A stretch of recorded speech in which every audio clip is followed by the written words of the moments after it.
بسم الله الرحمن الرحيم. الحمد لله رب العالمين الرحمن الرحيم مالك يوم الدين. إياك نعبد وإياك نستعين اهدنا الصراط المستقيم صراط الذين أنعمت عليهم غير المغضوب عليهم ولا الضالين. بسم الله الرحمن الرحيم. قل هو الله أحد الله الصمد لم يلد ولم يولد ولم يكن له كفوا أحد.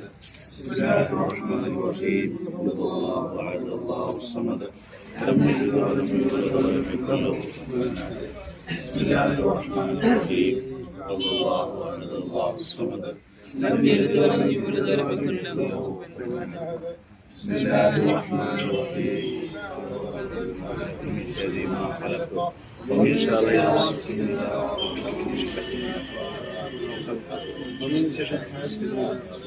بسم الله الرحمن الرحيم. قل أعوذ برب الناس ملك الناس إله الناس من شر الوسواس الخناس الذي يوسوس في صدور الناس من الجنة والناس. بسم الله الرحمن الرحيم. اللهم صل على سيدنا محمد الفاتح لما أغلق والخاتم لما سبق ناصر الحق بالحق والهادي إلى صراطك المستقيم وعلى آله حق قدره ومقداره العظيم. الحمد لله رب العالمين من علينا بالإيمان وهدانا إلى الإسلام.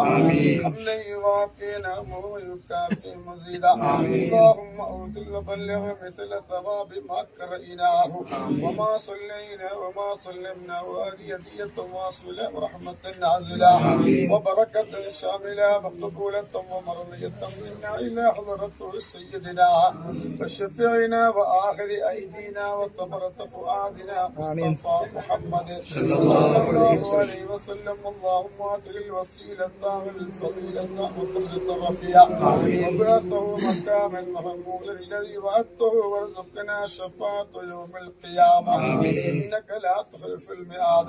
اللهم ارزقنا في الدنيا زيارته وفي الآخرة شفاعته وفي القلب محبته وفي المنام رؤيته ولا تغرنا رؤيته وحولنا هو المورود.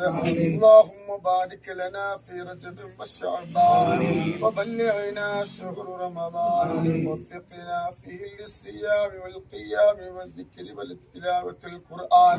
ارحم الراحمين رബ്ബേ ഈ ഖബറിന്റെ അടുത്ത് വെച്ച് റബ്ബേ ഞങ്ങൾ ഓതിയ സൂറത്തുൽ ഫാത്തിഹ സ്വീകരിക്കണേ അല്ലാഹ്. സ്വലാത്തുൽ ഫാത്തിഹ സ്വീകരിക്കണേ അല്ലാഹ്. ഉമ്മാനി ഞങ്ങളെ മൂത്തമ്മാനിയുടെ അന്ത്യവിശ്രമങ്ങൾ ഒരുപാട് സാദാത്യങ്ങളുണ്ട്. ഒരുപാട് മറ്റുള്ള ഒരുപാട് പൈതായ അന്ത്യവിശ്രമം കൊള്ളുന്നുണ്ട്. എല്ലാവരുടെ ഖബറിലേക്ക് നിന്റെ മിഥില് തവാബിന് എത്തിച്ചു കൊടുക്കണേ അല്ലാഹ്. അന്ത്യവിശ്രമം കൊള്ളുന്നവർക്ക് നീ സ്വർഗം നൽകണേ അല്ലാഹ്. ഹബീബായ മുത്തുനബി സല്ലല്ലാഹു അലൈഹി വസല്ലം തങ്ങളെ പേരെ മക്കളെ ഖബറുകളെ ഇവിടെ സ്ഥിതിച്ചത് ഒറ്റ കാരണം കൊണ്ട് ഇവിടെ എല്ലാവർക്കും നീ സ്വർഗം നൽകണേ അല്ലാഹ്. റസൂലുള്ളാഹി തങ്ങളെ പേര് മക്കൾക്ക് നീ സ്വർഗം നൽകണേ അല്ലാഹ്. ഖബറിൽ സന്തോഷം നൽകണേ അല്ലാഹ്. ഖബറിൽ സമാധാനം നൽകണേ അല്ലാഹ്. വിഷമം നീ കൊടുക്കല്ല റബ്ബേ. ഖബറിൽ സന്തോഷം നൽകണേ അല്ലാഹ്. ഖബർ സ്ഥലം ഒരുപാട് പേരുടെ വിശ്രമം കൊള്ളുന്നുണ്ട്. ഖബറിലേക്ക് റഹ്മത്തിന്റെ മാലാഖമാരെ നീ ഇറക്കി കൊടുക്കണേ അല്ലാഹ്. പരിശുദ്ധമാക്കപ്പെട്ട റജബിന്റെ ബറക്കത്ത് കൊണ്ട് റഹ്മത്തിന്റെ മാലാഖമാര് എല്ലാവരും ഖബറിലേക്ക് എത്തിച്ചു കൊടുക്കണേ അല്ലാഹ്. ഖബറിൽ സന്തോഷം നൽകണേ അല്ലാഹ്. ഖബറിൽ സമാധാനം നൽകണേ അല്ലാഹ്. റഹ്മത്തിന്റെ മലക്കളെ കൂട്ടുകാരായി കൂട്ടുകാർക്ക് കൊടുക്കണേ അല്ലാഹ്. അല്ലാഹുവേ നീ സന്തോഷം നൽകണേ അല്ലാഹ്.